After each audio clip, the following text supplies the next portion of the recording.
चलो यार let start करते हैं। कल हमने देखा था, क्या देखा था, चलो अभी देखते हैं हम लोग।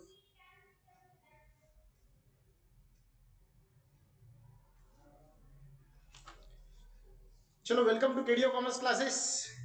हमने कल स्टार्ट किया था introduction to micro and micro economics, और इसमें बच्चों हमने कल देखा था कि explain the meaning of micro economics, और साथ ही साथ इसके कैरेक्टरिस्टिक्स भी देखे थे हमने। कैरेक्टरिस्टिक्स ऑफ माइक्रो इकोनॉमिक्स भी कल हमने देखा था। और नेक्स्ट जो क्वेश्चन है बच्चों, जो मैं आपको बताना चाहूंगा, explain the importance and usefulness of micro economic, जो हम आज लेने वाले थे।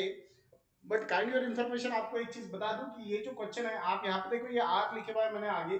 तो ये इसका मतलब है, ये 25% में से इस साल यानी 2020-21, यानी अभी जो अप्रैल के बाद में 12 की एग्जाम आने वाली है, उनके लिए ये टॉपिक को पूरी तरह से रिड्यूस किया गया है। ये जो क्वेश्चन है ये रिड्यूस किया गया है, ये क्वेश्चन वो 25% सिलेबस में है। तो इसलिए ये आपको अभी नहीं आने वाला है, तो इसलिए अभी आपको ये क्वेश्चन छोड़ देना है। सेकंड जो क्वेश्चन आ रहा है बच्चों, फोर्थ नंबर का, explain the scope and subject matter of micro economics. तो ये मैंने जानबूझ के कुछ बच्चों को दिया नोट्स में, बिकॉज वो आपको नॉलेज पूर्ति होना चाहिए कि इसका जो स्कोप है वो कहां तक है। बट एक्चुअल में आपको बता दूं बच्चों, ये जो क्वेश्चन है ये बोर्ड ने अपने टेक्स्ट बुक्स में से ही निकाल दिया। यानी अगर आप बोर्ड की टेक्स्ट बुक से कंपेयर करते हो, महाराष्ट्र स्टेट बोर्ड के टेक्स्ट बुक से, तो ये क्वेश्चन उन्होंने पूरी तरह से रिमूव कर दिया। ये क्वेश्चन कैंसिल हो चुका है बच्चों। यानी ये 25% सिलेबस में तो छोड़ो, पूरे एनुअल पैटर्न में जो भी हमारा रहेगा अगले साल 2022 में, उसमें भी ये क्वेश्चन आने वाला नहीं है। बट मैंने अपने नोट्स में क्यों दिया, बिकॉज हम हमेशा देखा हम लोगों ने, बेटा हम थोड़ा सा एक्स्ट्रा ही पढ़ते हैं, तो इसलिए आप लोगों को क्या करना है, ये क्वेश्चन जस्ट रीड करना है। वैसे मैंने आपको बताया, देखो अगर यहाँ पे कि ये जो क्वेश्चन है बच्चों, ये पूरी तरह से मैंने कैंसिल कर दिया है। ये साल ये है नहीं, और ये साल से ही ये क्वेश्चन निकाल दिया बोर्ड ने। ये क्वेश्चन कभी भी ये पूछने वाले नहीं है। तो चलो दो क्वेश्चन तो हमारे चले गए। अब जो टॉपिक आ गया बच्चों, सीधा सीधा हमारा जो टॉपिक है वो है मैक्रो इकोनॉमिक्स। तो हमने इसके पहले माइक्रो देखा था, आज हम देखने वाले मैक्रो। थोड़ा सा मैं 1 मिनट में आपकी रिवीजन करवा देता हूं। रिवीजन क्या है तो देखो, माइक्रो में हमने देखा था कि माइक्रो इकोनॉमिक्स क्या होता है, MICRO। माइक्रो माइक्रो इकोनॉमिक जो होता है वो नॉर्मली क्या में डील करता है, तो वो इंडिविजुअल लेवल पे स्टडी करता है। Individual consumer, individual house hold, individual industries, particular commodity, ये चीज में वो डील करता है। Micro, MICRO micro. बट अब जो हम देखने वाले हैं ये है मैक्रो। मैक्रो यानी जो एवरेज है, एग्रीगेट है, सम, जो बड़े लेवल पे काम करता है वो होता है मैक्रो, और जो स्मॉल लेवल पे, इंडिविजुअल लेवल पे, पर्टिकुलर लेवल पे काम करता है वो होता है मैक्रो। तो आज हम देखने वाले हैं मैक्रो इकोनॉमिक्स क्या होता है बच्चों। तो इसमें फर्स्ट क्वेश्चन जो देवा है हमारा, वो आपको बोर्ड पे दिख रहा, explain the meaning and definitions of micro economics. Explain the meaning and definitions of micro economics. तो ये आया हुआ है, 2 मार्क के लिए आता है कभी कभी। तो क्या आता है 2 मार्क के लिए, अगर वो पूछता है आपको तो सिर्फ जस्ट मीनिंग पूछेगा, और डेफिनेशन आपको देना है 2 मार्क के लिए, जो मार्च 2014, 15 और अक्टूबर 2017 और 18 में क्वेश्चन बच्चों आके गया था। तो अब हम इसका देखते हैं मीनिंग क्या बोलता है। मीनिंग देखो वहां पे उन्होंने दिया माइक्रो इकोनॉमिक्स। अगर आप देखोगे तो उन्होंने क्या दिया बच्चों, माइक्रो इकोनॉमिक्स। माइक्रो इकोनॉमिक्स क्या करता है, तो माइक्रो इकोनॉमिक्स डील करता है, काय में डील करता है, तो micro economics deals with the study of average aggregate covering the entire economy. उन्होंने बताया कि भैया माइक्रो इकोनॉमिक्स जो होता है, माइक्रो इकोनॉमिक्स क्या करता है, तो micro economics deal, micro economics क्या में डील करता है, तो माइक्रो इकोनॉमिक्स उन्होंने बताया डील करता है। और वो जो डील करता है वो काय में करता है, तो उन्होंने बताया micro economics deals average, average बोले तो एग्रीगेट, एग्रीगेट बोले तो देखो micro economics deals with the study of aggregate covering the entire. उन्होंने बताया भैया हम इंटायर इकोनॉमी को कवर करते हैं। ये देखो यहाँ पे, अभी देखो क्या था, इसके पहले हमने देखा कि micro economics, MICRO, micro economics क्या करता है, individual, particular house hold, particular firm, particular commodity, उसको कवर करता था, वो उसमें डील करता था। बट इन्होंने यहाँ पे क्या दिया, इन्होंने यहाँ पे ये दिया कि micro economics deals with the study of aggregate covering the entire economy. हम क्या करते हैं, पूरे इंटायर इकोनॉमी को कवर करते हैं। ये पहला पॉइंट, यानी इसमें एक तो चीज बच्चों, दो चीजें क्लियर हो गई। एक, हम एग्रीगेट लेवल पे स्टडी करते, माइक्रो इकोनॉमिक जो था वो पर्टिकुलर लेवल पे स्टडी करता था। दूसरा, ये इंटायर इकोनॉमी को कवर करता है। इसके पहले हमने देखा था वो सिर्फ एक पर्टिकुलर चीज को स्लाइस में डिवाइडेड करके फिर उसको डिटेल स्टडी करता था। तो that is the big difference between micro and macro economics. Okay, let us start next point. उन्होंने बताया इट इज कंसर्न, ये कैसे कंसर्न है बोला, विद टोटल एम्प्लॉयमेंट। ये पूरे इंडिया में एम्प्लॉयमेंट की सिचुएशन क्या है उससे ये रिलेटेड है। नेशनल इनकम, हमारे इंडिया की नेशनल इनकम कितनी है उससे ये रिलेटेड है। नेशनल आउटपुट, इंडिया में टोटल आउटपुट कितना हो रहा था उससे भी ये रिलेटेड बच्चों। साथ ही साथ उन्होंने दिया एग्रीगेट डिमांड, यानी हमारे पूरे देश में कितनी डिमांड होती है। अब डिमांड में सभी चीजें आ गई, आप लोग कितना डिमांड करते हो, मैं कितना डिमांड करता हूँ, एक इंडस्ट्रीज कितना रॉ मटेरियल डिमांड करती है, हमारी गवर्नमेंट कितना रॉ मटेरियल डिमांड करती है अलग अलग प्रोडक्शन के लिए। तो ये सारी चीजें जितने भी हम कितनी डिमांड करते हैं और इंडिया लेवल पे हर साल कितनी एवरेजली डिमांड होती है वो फाइंड आउट होता है। एग्रीगेट सप्लाई, और जितना फिर हम लोग डिमांड करते हैं क्या वो हिसाब से हमारे पास सप्लाई होता है क्या, ये भी बच्चों उसमें आपको पता चलता है। एंड साथ ही साथ उन्होंने बताया aggregate consumption and saving total investment DTC, यानी एक सिंपल में आपको एक चीज बताना चाहूंगा मैं, उन्होंने क्लियर यहाँ पे बता दिया कि भैया माइक्रो मैक्रो मैक्रो इकोनॉमिक्स क्या करता है, ये पर्टिकुलर ये पूरे एवरेज लेवल पे स्टडी करता है, ये इंटायर होल इकोनॉमी की स्टडी करता है, ये एवरेज डिमांड की स्टडी करता है, एग्रीगेट सप्लाई की स्टडी करता है, एग्रीगेट प्रोडक्शन की स्टडी करता है, एग्रीगेट इनकम की नेशनल इनकम की स्टडी करता है, नेशनल लेवल वाइज जो प्रॉब्लम होते हैं जैसा नेशनल एम्प्लॉयमेंट, नेशनल पॉवर्टी, तो ये चीजों को भी सॉल्व करने के लिए ये काम करता है। और जहां पे आप एवरेजली टोटल सम बड़े लेवल पे आप स्टडी कर रहे हो वो टाइम पे जो स्टडी यूज होती है वो होती है मैक्रो इकोनॉमिक्स की। और इसलिए उन्होंने बताया इट इज एग्रीगेट इकोनॉमिक्स, इसको एग्रीगेट इकोनॉमिक्स भी बोले जाता है बच्चों। क्या बोले जाता है? Aggregate economics. कैसे? We shall discuss the some important definition of micro economics given by some renowned economics to understand meaning properly. उन्होंने बताया भैया हमको कुछ बड़े जो रिन्यूड इकोनॉमिक्स यानी नए से जो आए हुए इकोनॉमिक्स थे उन्होंने कुछ डेफिनेशन दी, वो हम आज देखने वाले हैं। तो पहली डेफिनेशन अगर आप देखते हो तो क्या दी हुई है? According to professor Carl Shapiro, इन्होंने जो डेफिनेशन दी वो क्या दी? Macro economics deals with the functioning of the economy as a whole. देखो आप अच्छे से ध्यान दो, उन्होंने क्या बताया, छोटे से वर्ड में जो फंक्शनिंग ऑफ द इकोनॉमी उसी में पूरा मैक्रो इकोनॉमिक्स का मतलब बता दिया उन्होंने। उन्होंने क्या था? मैक्रो इकोनॉमिक्स यानी स्थूल अर्थशास्त्र। स्थूल अर्थशास्त्र क्या करता है? डील विद द फंक्शनिंग, जो डील करता है काय में करता है? फंक्शनिंग। कौन से फंक्शंस? तो of the economy as a whole, whole level पे जो भी हमारी बच्चों अर्थव्यवस्था है, होल लेवल पे जो भी हमारी अर्थव्यवस्था किस तरह से काम करती है, हमारी इकोनॉमी किस तरह से काम करती है, उसमें कौन कौन से फंक्शन जैसा फाइनेंस डिपार्टमेंट, इंफ्रास्ट्रक्चर डिपार्टमेंट, उसके बाद में accounting department, taxation department, indirect direct taxation department, साथ ही साथ जीएसटी, फिर गवर्नमेंट पॉलिसी, कमीशन प्लानिंग, जो कमीशन प्लानिंग जो बजट वगैरह बनाने में हेल्प करते हैं फाइनेंस मिनिस्टर को, बाद में हमारा इलेक्शन चुनाव जो इलेक्शन में होते हैं, ये जितने भी डिपार्टमेंट्स है या फिर हमारी इकोनॉमी जितने भी कार्य करती है वो सारे बड़े बड़े कार्य अगर कोई चीज में स्टडी की जाती है तो वो होता है मैक्रो इकोनॉमिक्स। मैक्रो इकोनॉमिक्स ये सारी चीजों को स्टडी करता है, यानी इन शॉर्ट उन्होंने बताया कि macro economics deals with the functions of the economy as a whole. Whole level पे इकोनॉमी हमारी कैसे काम करती है उसको अगर हमें स्टडी करना है तो उसके लिए मैक्रो इकोनॉमिक्स हमें हेल्प करता है। तो डेफिनेशन फिर से ध्यान देना है बच्चों आपको, macro economics deals with the functions of the economy as whole. अब इसको लर्न कैसे करना है, मैंने कल भी आपको टेक्निक बताया था, अभी भी टेक्निक बता रहा हूं, अच्छे से ध्यान दीजिए। मैक्रो इकोनॉमिक्स डील्स, यहाँ पे थोड़ा सा हमें रुकना है, जैसे मानो कहता स्पीड ब्रेकर आ गया, with the functions of the economy as whole. और बस ऐसे बात में आगे भागना है मानो ट्रैफिक पुलिस हमारे पीछे लग गया, बेटा लाइसेंस दिखाओ, लाइसेंस हमारे पास नहीं है, ऐसा नहीं करना है आपको एक्चुअल में, ये थ्योरेटिकली यही जाना है। Macro economics deals with the functionings of the economy as a whole. उन्होंने बताया मैक्रो इकोनॉमिक्स डील, वहां पे थोड़ा सा रुकना है, मैक्रो इकोनॉमिक्स डील्स थोड़ा सा रुकना है, with the functions of the economy as whole, with the functions of the economy as whole, with the functions of the economy as whole, और बाद में दोनों को कंबाइन करना है। Macro economics deals with the functions of the economy as a whole. तो यहां पे एकदम से ब्रेक मार देना, बिकॉज इस तरह से अगर डेफिनेशन लर्न करोगे बच्चों, डेफिनेशन लर्न होगी माइंड में फिट बढ़ेगी। ठीक है, चलो नेक्स्ट डेफिनेशन क्या बोलते हैं, अब इन्होंने बताया प्रोफेसर जेएल हैंसन सेज, अब ये व्हाट ही सेज देखते क्या बोलते भैया वो। मैक्रो इकोनॉमिक्स, उन्होंने बताया भैया मैक्रो इकोनॉमिक्स क्या है, इज दैट ब्रांच, ये वो शाखा है ऑफ इकोनॉमिक्स अर्थशास्त्र की, हमने देखा था रेंजर फ्रीच नाम के बंदे थे जिन्होंने 1933 में इकोनॉमिक्स को दो पार्ट में डिवाइडेड किया था, माइक्रो जो अभी हम पढ़ चुके और जो अभी हम पढ़ रहे दैट इज अ मैक्रो, वही वो बता रहे हैं कि भैया मैक्रो इकोनॉमिक जो है is that branch of economics, वो एक इकोनॉमिक्स का ऐसा पार्ट है, ऐसी ब्रांच है, ऐसी शाखा है which consider the relationship between the large aggregate, जिसमें क्या ध्यान में रखे जाता है, तो लार्ज लेवल पे एग्रीगेट एवरेज सम टोटल वो चीजें इसमें ध्यान में रखी जाती है। और फिर कौन सी टोटल, सच एज, जैसे कि उन्होंने बताया such as volume of employment, कि भैया कितना एम्प्लॉयमेंट बढ़ रहा, कितना रोजगार बढ़ रहा, अनएम्प्लॉयमेंट कितना क्रिएट हो रहा, इसका वैल्यूम यानी उसका अप एंड डाउन कितना हो रहा है, वो वैल्यूम कौन करता है, मैक्रो इकोनॉमिक्स।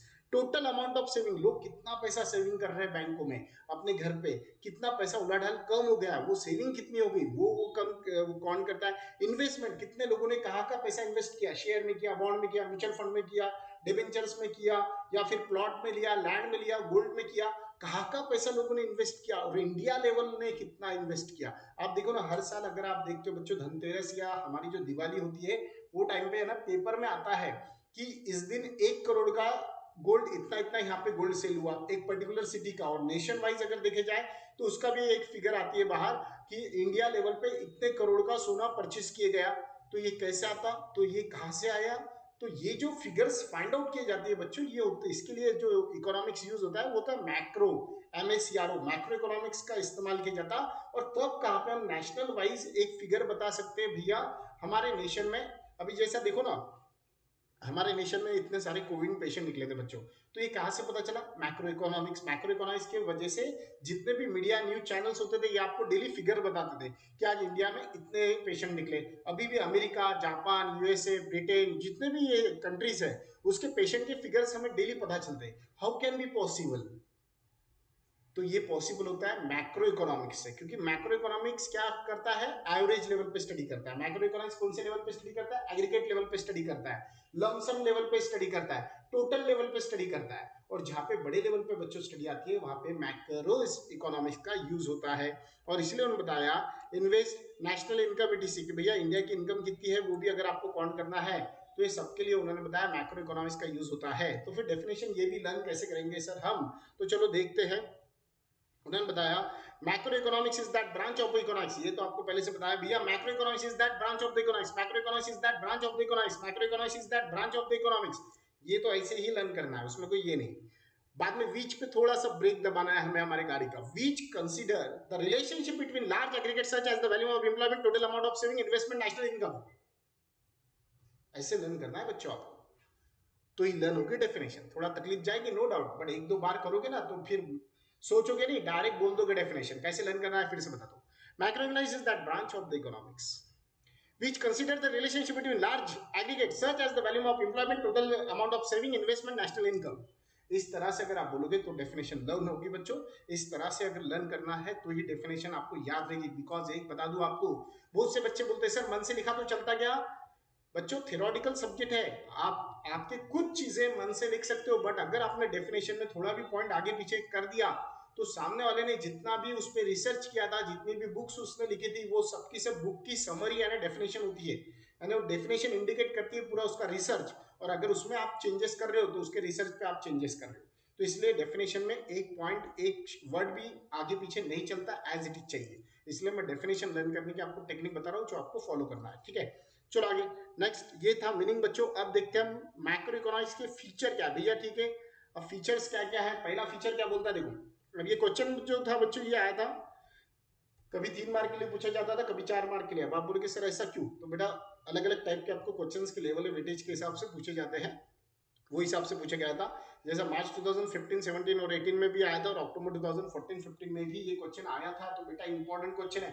दूसरा, इसमें के बहुत सारे क्वेश्चन कट हो चुके हैं ना 25% में। तो जो बच्चे अभी 12th में अपियर है, जिनकी एग्जाम 15 अप्रैल को, उन्होंने तो ध्यान में ही रखना है। क्या ध्यान में रखना है, तो कि ये क्वेश्चन तो आने ही वाला है 101%। क्यों, क्योंकि इसमें क्वेश्चन 4 ही है बच्चों। एक तो मीनिंग डेफिनेशन मैक्रो का था, MICRO, उसके कैरेक्टरिस्टिक्स 2 क्वेश्चन। अब मैक्रो का मीनिंग डेफिनेशन और उसके कैरेक्टरिस्टिक्स, ये 4 ही क्वेश्चन है। तो इसलिए जो हमने छोड़ दिए इंपॉर्टेंस वाले क्वेश्चन, तो वो क्वेश्चन आपको नहीं आने वाले, वो 25% रिड्यूस हो गए। फिर आप इसमें चॉइस नहीं कर सकते, ये आपको परफेक्ट एज इट इज जैसे का वैसा लर्न करना ही है, और आज ही लर्न करना है। अब देखो पहला क्या बोलता है, स्टडी ऑफ एग्रीगेट, कि भैया हमारे माइक्रो इकोनॉमिक्स में हम क्या करते हैं, स्टडी ऑफ एग्रीगेट, ये एग्रीगेट लेवल पे हम स्टडी करते हैं। वहां पे क्या था बच्चों, इंडिविजुअल लेवल पे स्टडी होती थी। देखो जब आप मैक्रो इकोनॉमिक्स पढ़ रहे हो, दोनों को कंपेयर करके पढ़ो, आसान होगा। और साथ ही साथ क्या होगा बच्चों, उसकी भी स्टडी हो जाएंगी साथ में, है ना। चलो अब देखो यहाँ पे क्या बोला, study of aggregate. Macro economics deals with the study of national in sorry national economy as whole. उन्होंने बताया micro economics deals with the study of national economy, यानी हमारी जो नेशनल इकोनॉमी है, हमारी जो राष्ट्र की जो अर्थव्यवस्था है उसको वो स्टडी करता है। अब बच्चों अगर इकोनॉमी को स्टडी कर रहा है, अर्थव्यवस्था को स्टडी कर रहा है, हमारे नेशन वाइज जो इतनी बड़ी हमारी इकोनॉमी अर्थव्यवस्था है, क्योंकि इंडिया की सेकंड नंबर के अगर देखो पॉपुलेशन हमारा सेकंड नंबर पे हम लोग आते हैं, और इतने लोगों का हिसाब किताब अगर मैक्रो इकोनॉमिक्स के अंदर वो करता है तो नो डाउट यार मैक्रो इकोनॉमिक्स एक बहुत बड़ा सब्जेक्ट है। और इसलिए बताया macro economics deals with the study of nation's economy as a whole level पे नेशन की जो हमारी इकोनॉमी उसको स्टडी करता है। It is a study of very large economy-wide aggregates such as national output or income, total employment, aggregate demand, aggregate supply, total investment, total consumption and general price level। उन्होंने क्या बताया? उन्होंने बताया कि भैया it is study of a very large बोले तो बहुत बड़े पैमाने पे ये स्टडी करता है।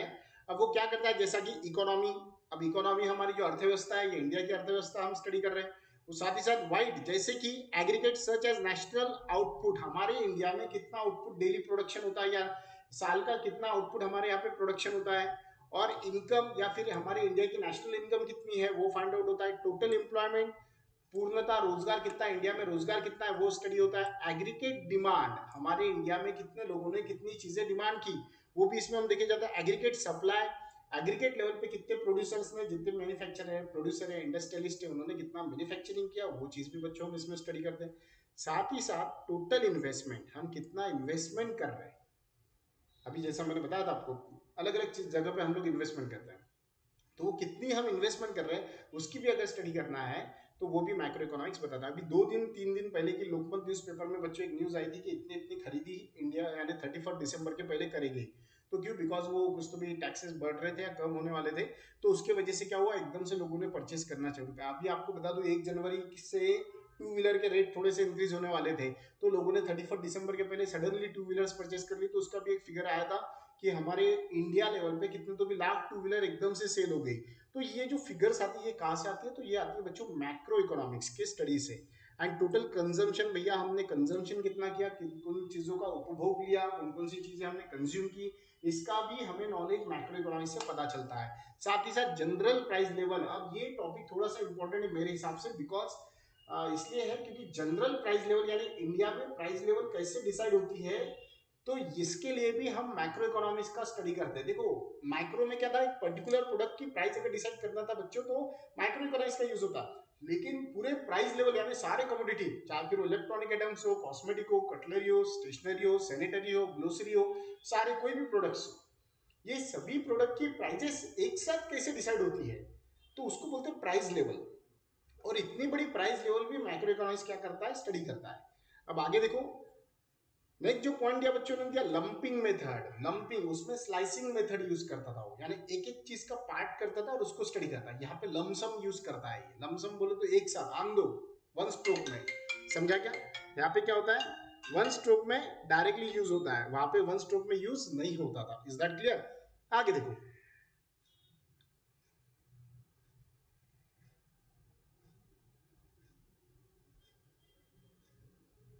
चलो नेक्स्ट स्टूडेंट दिया लंपिंग मेथड क्या है। देखो macro analysis deals with the behaviour of aggregate. हम देखा कि हम कौन से बिहेवियर का इसमें स्टडी करते हैं, एग्रीगेट लेवल का।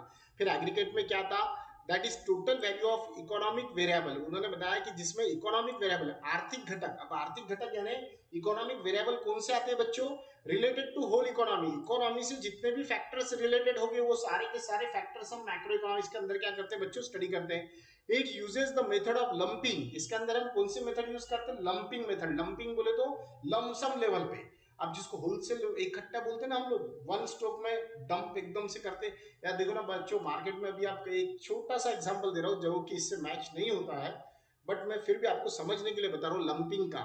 आप देखो कभी मार्केट में गए होंगे और अगर गलती से आप इवनिंग के टाइम पे गए होंगे या आफ्टरनून के टाइम पे गए होंगे, एक आधा वहाँ पे जो वेजिटेबल सेलर्स होता है जो बैठता है वेजिटेबल्स लेके, अब उसकी बहुत सारी वेजिटेबल तो सेल होती है, एक छोटी कुछ तो भी उसके पास बचे हुआ होता है। आप बोलते भैया कैसे दिए, वो बोलता है ये इतने का, इतने रुपए पाव है। तो आप बोलते चल पूरे के बता कितने देगा, तो वो भी बोलता है, और आप क्या करते हो लमसम एकदम से उससे पूरा का पूरा ले लेते हो और एक पैसे उससे डिसाइड कर देते हो भैया इतने में देता क्या, मैं पूरा ले लेता, बोल कितने में लगाता। तो that is called a lumping, यानी आपने वहां पे उसका कोई मेजरमेंट नहीं किया, कुछ नहीं, डायरेक्ट वन स्ट्रोक में ले लिया। वैसे ये क्या करता है, डायरेक्ट वन स्ट्रोक में सारी चीजों की स्टडी करता है, लमसम उसको बोले गया है यहाँ पे। And it uses the method of lumping to deal with the macro variables such as aggregate demand, aggregate supply, national output. और इसीलिए उन्होंने बताया कि ये जो डील करता है ये लंपिंग मेथड पे करता है, और ये जो डील करता है ये काय के साथ में करता है, जैसे कि उन्होंने बताया भैया एग्रीगेट डिमांड पे हम स्टडी करते हैं, उन्होंने बताया भैया हम एग्रीगेट सप्लाई पे स्टडी करते हैं, साथ ही साथ उन्होंने बताया नेशनल लेवल पे आउटपुट कितना होता है, नेशनल लेवल पे सेविंग कितनी होती है, नेशनल लेवल पे क्या क्या रिजल्ट्स आते हैं नेशनल लेवल पे। अभी जैसा जो बजट आएगा बच्चों हमारा फाइनेंस मिनिस्टर 1 फरवरी को 11 बजे बजट सबमिट होने वाला है बच्चों हमारा, ठीक है। तो ये 1 फरवरी को जो बजट हमारे फाइनेंस मिनिस्टर है निर्मला सीतारमन जी, ये जो बजट पेश करने वाले हैं बच्चों, तो ये पूरे नेशनल के नेशन के लिए है ना, आम बजट बोले जाता है इसको, कॉमन फॉर पब्लिक, तो पूरे नेशन के लिए, एक आधे स्टेट का बजट नहीं है बच्चों की, तो पूरे नेशन के लिए जो बजट आने वाला है, तो इसके लिए कौन सी स्टडी यूज की गई, माइक्रो या मैक्रो, तो मैक्रो, बिकॉज हम नेशन वाइज वो बजट आ रहा है ना, तो उसके लिए जो इकोनॉमिक्स यूज करे जाता है मैक्रो इकोनॉमिक्स का इस्तेमाल हुआ है वहां पे। आगे देखो क्या दिया उन्होंने, जनरल इक्विलिब्रियम एनालिसिस। अब जनरल इक्विलिब्रियम एनालिसिस ये स्पेशल क्वेश्चन आया था बच्चों मार्च 2016 और 2015 में, 2 मार्क के लिए बच्चों ये क्वेश्चन आया हुआ है, तो थोड़ा सा आप अच्छे से ध्यान दोगे क्वेश्चन की तरफ, कि जनरल इक्विलिब्रियम एनालिसिस बोले तो सबके लिए एक जैसा रचना होती है इसकी, ठीक है। जनरल बोले तो सामान्य, इक्विलिब्रियम बोले तो इक्वालिटी समानता, एनालिसिस बोले तो रचना करना। अब देखो उन्होंने क्या बताया, macroeconomics analysis is based on a general equilibrium analysis. इसका जो एनालिसिस यानी इसकी जो रचना होती है नॉर्मल कॉमन एक जैसे होती है सबके लिए, and this analysis deals with the entire economy. और ये जो एनालिसिस होता है ये पूरे इंटायर इकोनॉमी के लिए होता है, यानी पूरे हमारे अर्थव्यवस्था के लिए होता है, in the context of the equilibrium. और ये कैसा होता है, एक समान लेवल पे होता है, समान लेवल पे, इक्विटी लेवल पे, समझा क्या। And it study the behaviour of number of economic variables at a time. और उन्होंने बताया ये काय की स्टडी करता है, इट स्टडी, ये स्टडी करता है नंबर ऑफ वेरिएबल्स, जितने भी इकोनॉमिक्स वेरिएबल है, लैंड है, लेबर है, कैपिटल, इंटरप्रेन्योर, ये फैक्टर्स ऑफ प्रोडक्शन हो गए, साथ ही साथ जितने भी हमारे रॉ मटेरियल्स है, हमारा आउटपुट है, इनकम है, ये जितने भी इकोनॉमिक वेरिएबल्स है बच्चों, ये सारे इकोनॉमिक वेरिएबल वो वन स्ट्रोक में at a time averagely study करता है। और इसलिए हम बताया and take into consideration their functional relationship and interdependence in the doing so. और साथ ही साथ वो ये भी देखता है कि उनका रिलेशन कैसा है, उसके बाद वो किस तरह से कार्य कर रहे हैं, फंक्शनल बोला उन्होंने, किस तरह से काम करते हैं, किस तरह से अर्निंग होती है, किस तरह से इनकम होती है नेशन को, किस तरह से नेशन स्पेंड करता है, किस तरह से एम्प्लॉयमेंट बढ़ती है, किस तरह से एम्प्लॉयमेंट कम होती है, ये सारे जो भी प्रॉब्लम्स होंगे, एडवांटेजेस होंगे, वो लमसम लेवल पे, एग्रीगेट लेवल पे स्टडी करके सभी को एक जैसा एनालिसिस करता है, वो एक जैसी रचना करता है। और आगे दिया दिस अप्रोच एज्यूम, इसलिए उन्होंने ये अप्रोच क्या एज्यूम करके चलता है, everything depend on everything else, सब कुछ सब पे आधारित है, समझा गया है ना। इसका मतलब होता है कि भैया ये एक जैसी मैक्रो इकोनॉमिक जब कोई चीज की स्टडी करता है तो किसी को अलग, इसको अलग वैसा नहीं करता है, सभी चीजें एक लेवल पे, समान लेवल पे उसको स्टडी करता है। आगे दिया इनकम एनालिसिस, इनकम यानी उत्पन्न एनालिसिस, यानी उसकी रचना कैसे करता है। तो macro economics is also known as the theory of income analysis. देखो बच्चों वहां पे मैक्रो जो था MICRO, मैक्रो ये प्राइस थ्योरी बोले जाता था, और मैक्रो को इनकम थ्योरी भी बोले जाता है। तो ये दो चीजें ध्यान में रखना है, मैं कहना कि आपको कंपैरिजन इसलिए करके बता रहा हूँ क्योंकि आगे क्वेश्चन आएगा distinction between macro and macro, जो मैं आपको पढ़ाने वाला नहीं हूँ, वो आपको सेल्फ स्टडी करना है, और इसलिए मैं अभी से कंपेयर करके आपको पढ़ा रहा हूँ, तो ध्यान दो। Macro economics is also known as the theory of income, इसको थ्योरी ऑफ इनकम बोले जाता है, उसको प्राइस थ्योरी बोले जाता था। एंड एम्प्लॉयमेंट और सिंपली इनकम एनालिसिस, और इसको साथ ही साथ उन्होंने बताया भैया सिर्फ इनकम ही नहीं बल्कि एम्प्लॉयमेंट और सिंपली इनकम एनालिसिस थ्योरी के नाम से भी इसको पहचाना जाता। बिकॉज अब ऐसा क्यों होता है, उन्होंने बताया because basic subject matter of macro economic analysis is to explain, इसका जो बेसिक यानी मूलभूत जो सब्जेक्ट है इसका, वो मूलभूत सब्जेक्ट क्या बताता है, explain what determines the level of national income and employment and what causes fluctuation in them।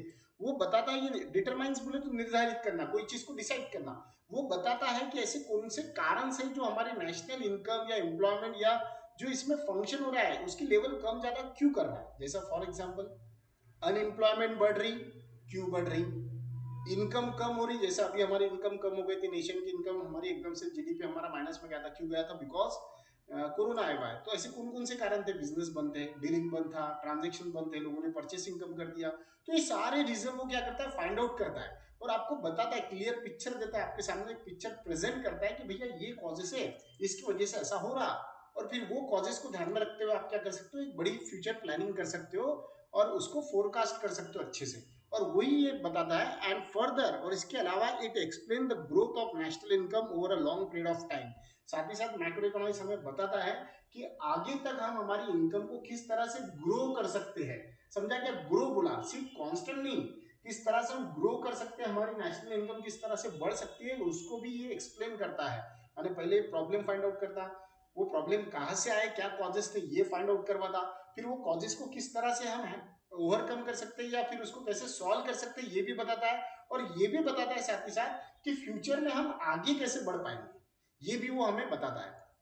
तो इसलिए इसको इनकम एनालिसिस भी बोले जाता है। नेक्स्ट दिया बच्चों ग्रोथ मॉडल्स। अब इसको ग्रोथ मॉडल क्यों कहा गया? ग्रोथ मॉडल यानी अगर कोई चीज का अगर आपको ग्रोथ करना है तो उसके लिए मैक्रो इकोनॉमिक्स का मॉडल अगर आप सामने रखते हो और उसके बाद में उसकी स्टडी करके कोई चीज को आगे ले जाते हो तो आपको हेल्पफुल रहता है। और इसलिए इन्होंने इसको ग्रोथ मॉडल भी कहा, यानी इसकी और एक कैरेक्टरिस्टिक्स है मैक्रो इकोनॉमिक्स की, वो क्या है? Growth model. अब ये ग्रोथ मॉडल क्या है देखो, macroeconomic studies various factor that contribute to economic growth. उन्होंने बताया कि मैक्रो इकोनॉमिक्स ऐसे बहुत सारे फैक्टर्स यानी घटक की स्टडी करता है जो कायम में कंट्रीब्यूट यानी कायम में अपना योगदान देते हैं। तो योगदान देते हैं इकोनॉमिक ग्रोथ यानी हमारी आर्थिक प्रगति कैसे हो, एंड डेवलपमेंट और हमारी तरक्की कैसे हो, इसके लिए क्या करते हैं। उन्होंने सिंपल में बता दिया भैया मैक्रो इकोनॉमिक्स क्या करता है, ऐसी चीजों की स्टडी करता है, ऐसे फैक्टर्स की स्टडी करता है, ऐसे वेरिएबल की स्टडी करता है जो हमारी इकोनॉमिक ग्रोथ और डेवलपमेंट दर्शाता है, यानी हमारी इकोनॉमिक डेवलपमेंट कैसे हो सकती है, हमारी ग्रोथ कैसे हो सकती है, वो हमें बताता है। It use developing growth models, इसलिए ये इसको ये क्या यूज करता है, तो डेवलपिंग ग्रोथ मॉडल यानी ऐसे मॉडल से इस्तेमाल करता है जिसकी वजह से हमारी ग्रोथ हो सके। अब आप बोलोगे सिर्फ मॉडल क्या है, तो बच्चों वो आपके सामने एक स्ट्रक्चर रखता है, वो स्ट्रक्चर को आप फॉलो करो। वो स्ट्रक्चर को अगर आप फॉलो करते हो तो कहीं ना कहीं आपके प्रॉब्लम भी सॉल्व होंगे और आपकी ग्रोथ भी होगी। जैसा हम कैसा स्टडी से रिलेटेड प्लान करते हैं, इतने बजे मुझे ये स्टडी करना है, इतने बजे मुझे ऐसा करना है, इतने बजे ये करूंगा मैं, तो ये आपका होगा स्ट्रक्चर, वो होगा एक मॉडल। और वो मॉडल के हिसाब से अगर आप स्टडी करोगे तो आपकी स्टडी इजी जाएंगी, आसानी से होगी, और बाकी कंपेयर अदर स्टूडेंट्स आपको परसेंटेज भी अच्छे मिलेंगे बिकॉज आपने time to time time table को फॉलो किया, वो हिसाब से आपने स्टडी की, वो हिसाब से आपको परसेंटेज अच्छे मिले, है ना।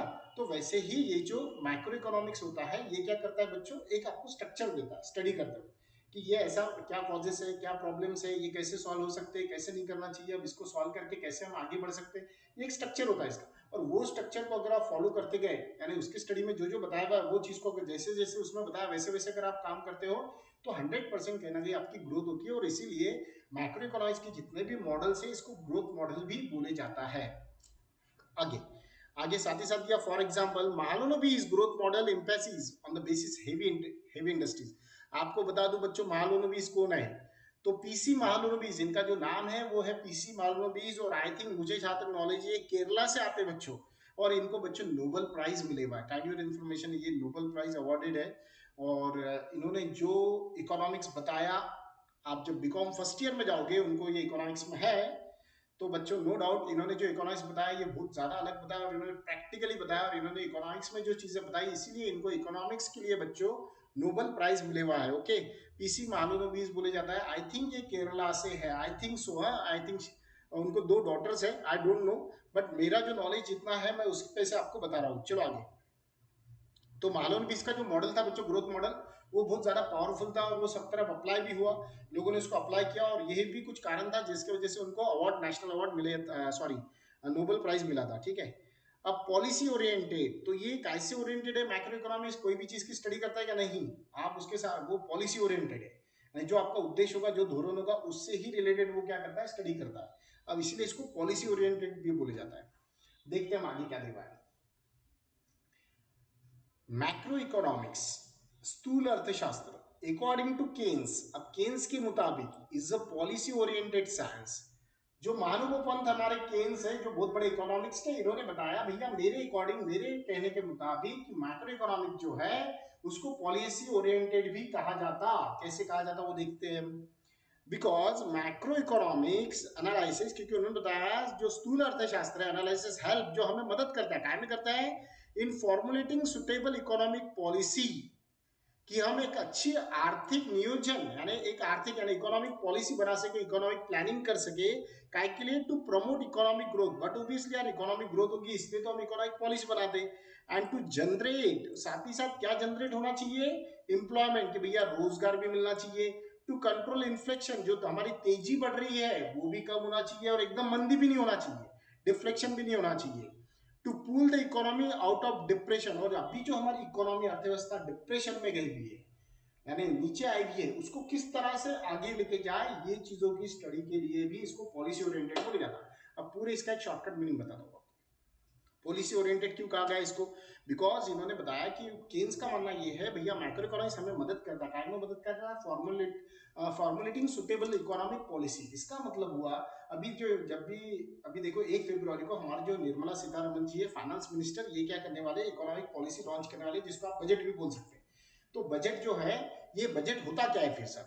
तो budget is depend totally depend on income and expenditure of our India. हमारे इंडिया की कितनी इनकम आई थी और वो हिसाब से गवर्नमेंट ने कितना एक्सपेंडिचर किया था, वो इनकम के ऊपर डिपेंड करता है कि आगे फ्यूचर में हमारी जो गवर्नमेंट है, सेंट्रल गवर्नमेंट, ये या फिर हमारा जो फाइनेंस मिनिस्टर ने जो बजट अभी सबमिट करेंगे, उसमें फ्यूचर के हमारे जितने भी पब्लिक है लोगों के लिए क्या क्या वो सब्सिडीज देंगे, कौन कौन से टैक्सेस कम करेंगे, क्या करेंगे। और वो टाइम पे वो जब बजट सबमिट करते हैं तब ये चीजों का ध्यान दिया जाता है कि किस तरह से एम्प्लॉयमेंट बढ़े, किस तरह से इन्फ्लेक्शन कंट्रोल हो, किस तरह से हमारी जो अभी की इकोनॉमी ड्यू टू कोरोना की वजह से नीचे आएगी उसको किस तरह से ग्रो हो।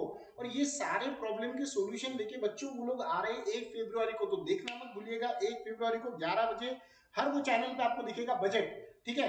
तो ये आने वाले हैं और यही बता रहा है केन्स कि भैया ये सब चीजों को कौन मदद करता है, मैक्रो इकोनॉमिक्स। इसका मतलब है हमारे फाइनेंस मिनिस्टर भी, जो हमारा फाइनेंस मिनिस्टर या जो उनका डिपार्टमेंट है फाइनेंस डिपार्टमेंट, ये भी क्या करता है बच्चों, ये भी ये सब चीजों की स्टडी करता है और बाद में बजट सबमिट करता है। समझा? चलो आगे। इनकम थेरी, आई थिंक ये डबल आ गया कि इनकम थेरी, इनकम एनालिसिस था, चलो ठीक है। अब उन्होंने बताया भैया इनकम थ्योरी देखो क्या बोलता है, macro economics studies the concept of national income. अभी हमने देखा कि भैया मैक्रो इकोनॉमिक्स मदद करता है, जिसके वजह से हमारी हेल्प होती है। क्या हेल्प होती है? हम स्टडी कर सकते हैं, काय की स्टडी कर सकते हैं, नेशनल इनकम यानी हमारा राष्ट्रीय उत्पन्न कितना है, ये अगर हमें फाइंड आउट करना है तो उसके लिए हमें मैक्रो इकोनॉमिक्स का यूज करना पड़ेगा। अब आगे देखो क्या दिया, एक different elements methods of measurement and social accounting. और इस ये क्या, ये कैसे हम नेशनल इनकम काउंट कर सकते हैं? बिकॉज मैक्रो इकोनॉमिक्स के अलग अलग एलिमेंट है, फैक्टर है, घटक है, और साथ ही साथ मेथड्स है, अलग अलग मेथड्स है, जैसा रेशियो मेथड है, एक्सपेंडिचर मेथड है ना। तो ये सब इनकम मेथड है, ये सब अलग अलग मेथड है जिसके वजह से वो फाइंड आउट करता है। क्या फाइंड आउट करता है? तो हमारी नेशनल की इनकम कितनी है। साथ ही साथ सोशल अकाउंटिंग, सामाजिक अकाउंटिंग। अब आप लोगों के साथ सोशल अकाउंटिंग क्या होती है, तो जितनी भी हमारी सोसाइटीज है, जो भी हमारे इंडिया में जितने लोग होते हैं, उनकी वो अकाउंटिंग भी करता है कि भैया इनकम कितनी हुई इंडिया में सारे लोगों की, भैया सब लोगों ने कितना एक्सपेंडिचर किया, भैया सब लोगों ने कितना सेविंग किया, तो भैया सब लोगों की इनकम कितनी है, ये सारा। या फिर आउटपुट मेथड से सब जितने भी प्रोड्यूसर, इन लोगों ने कितना, प्रोड्यूसर, मैन्युफैक्चरर जितने भी हो गए, चाहे वो सर्विस सेक्टर से हो या फिर ट्रेड सेक्टर से हो या फिर मैन्युफैक्चरिंग सेक्टर से हो, इन लोगों ने कितना आउटपुट दिया, ये सब चीजों पे से वो मेजर करता है। और मेजर करने के बाद में हमें नेशनल इनकम बताता है कि ये साल की 2020-21 की नेशनल इनकम इतनी थी, 21-22 की इतनी रहेंगी, ये सब वो बताता है। और इसलिए उन्होंने बताया मैक्रो इकोनॉमिक्स क्या करता है, macro economics deals with the aggregate demand and aggregate supply. साथ ही साथ उन्होंने बताया भैया एग्रीगेट डिमांड और एग्रीगेट सप्लाई को भी वो क्या करता है, स्टडी करता है कि कितनी डिमांड इंडिया में आई, वो हिसाब से कितना सप्लाई हुआ, फिर सप्लाई कम था डिमांड ज्यादा थी, या फिर सप्लाई ज्यादा था डिमांड कम थी, वो सब एग्रीगेट लेवल पे यानी एवरेजली कितना एक साल में सप्लाई किया, एक साल में डिमांड कितनी आई, उसके ऊपर से भी वो आपको बता सकता है।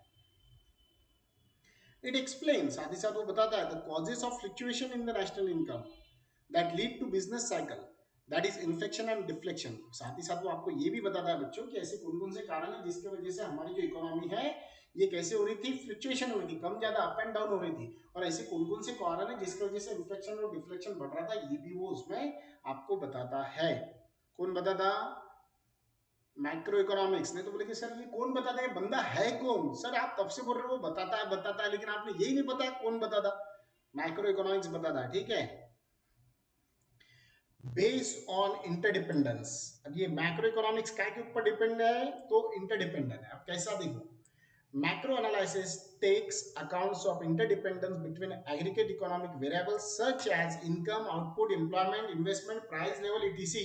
उन्होंने बताया कि जो माइक्रो इकोनॉमिक्स है ये पूरी तरह से इंटरडिपेंडेंट है। कहाँ पे इंटरडिपेंडेंट है बच्चों?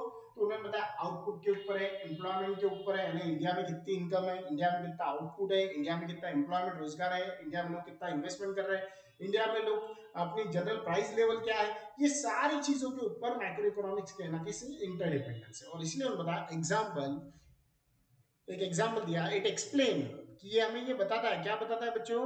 तो it explain how changes in a price level of the investment will finally change the level of national income, output and employment and eventually the level of economic growth. अब देखो आपको इसको थोड़ा सा एक सीरीज वाइज बताता हूँ। उन्होंने बताया इट एक्सप्लेन, ये हमें बताता है, क्या बताता है sir? How changes in the level of investment, कि कितने लोगों के इन्वेस्टमेंट में चेंजेस हुए, यानी कुछ लोग थे प्लॉट लेना चाहते थे, फ्लैट लेना चाहते थे, बड़ी इंडस्ट्रीज डालना चाहते थे, है ना?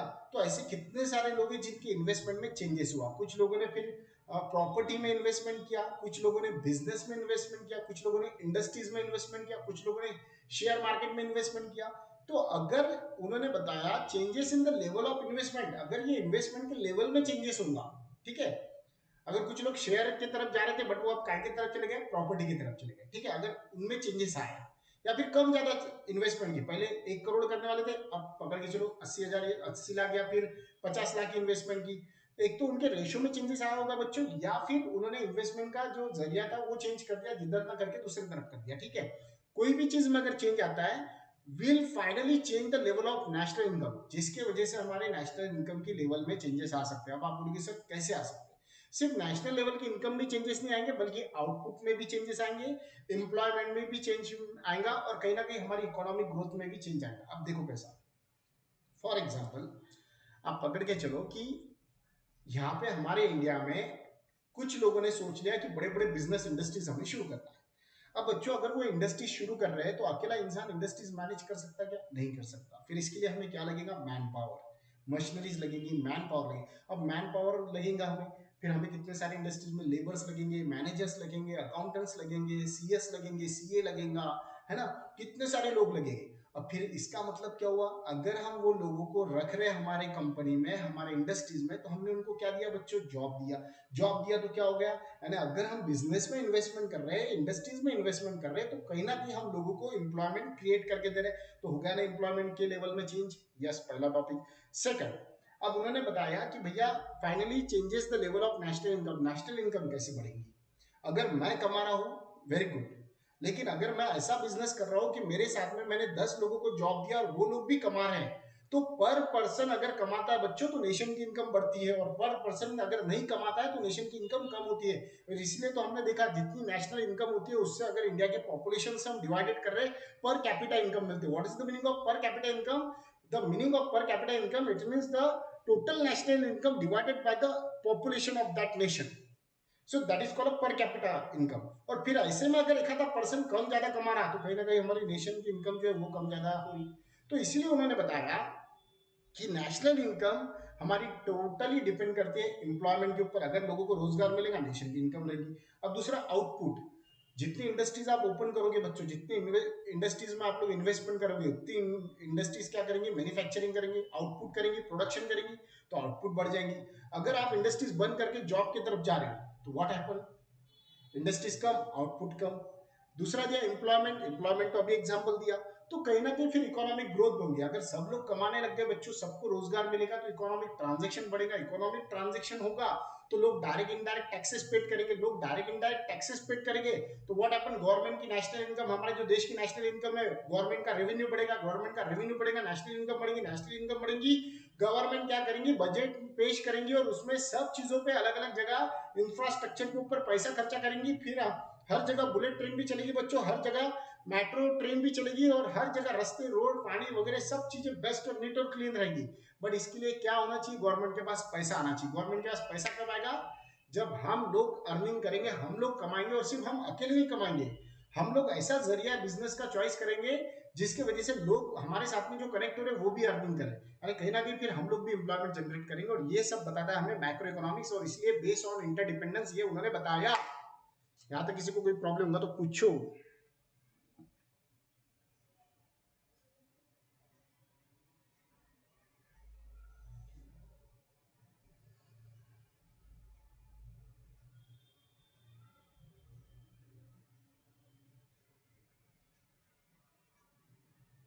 यहाँ तक किसी को कोई डाउट होगा, कोई प्रॉब्लम होगा तो बताओ, बिकॉज इसके आगे का जो क्वेश्चन है बच्चों, उन्होंने बताया explain the scope and subject matter of micro economics, ये कैंसिल हो चुका है बच्चों। कैंसिल बोले तो ये ना 25% सिलेबस में है ना 100% सिलेबस में। इसको भी टेक्स्ट बुक्स ने क्या किया, पूरी तरह से निकाल दिया, ये क्वेश्चन नहीं है। बट मैंने अपने नोट्स में क्यों दिया, बिकॉज आपको ये पढ़ना चाहिए, नॉलेज के लिए दिया, रीड करने के लिए दिया। ये क्वेश्चन पूरी तरह से निकले हुआ है, ये क्वेश्चन ना टेक्स्ट बुक में है, ना ये साल एग्जाम में रहेगा, ना अगले साल रहेगा, ना आगे के कोई सालों में आएगा।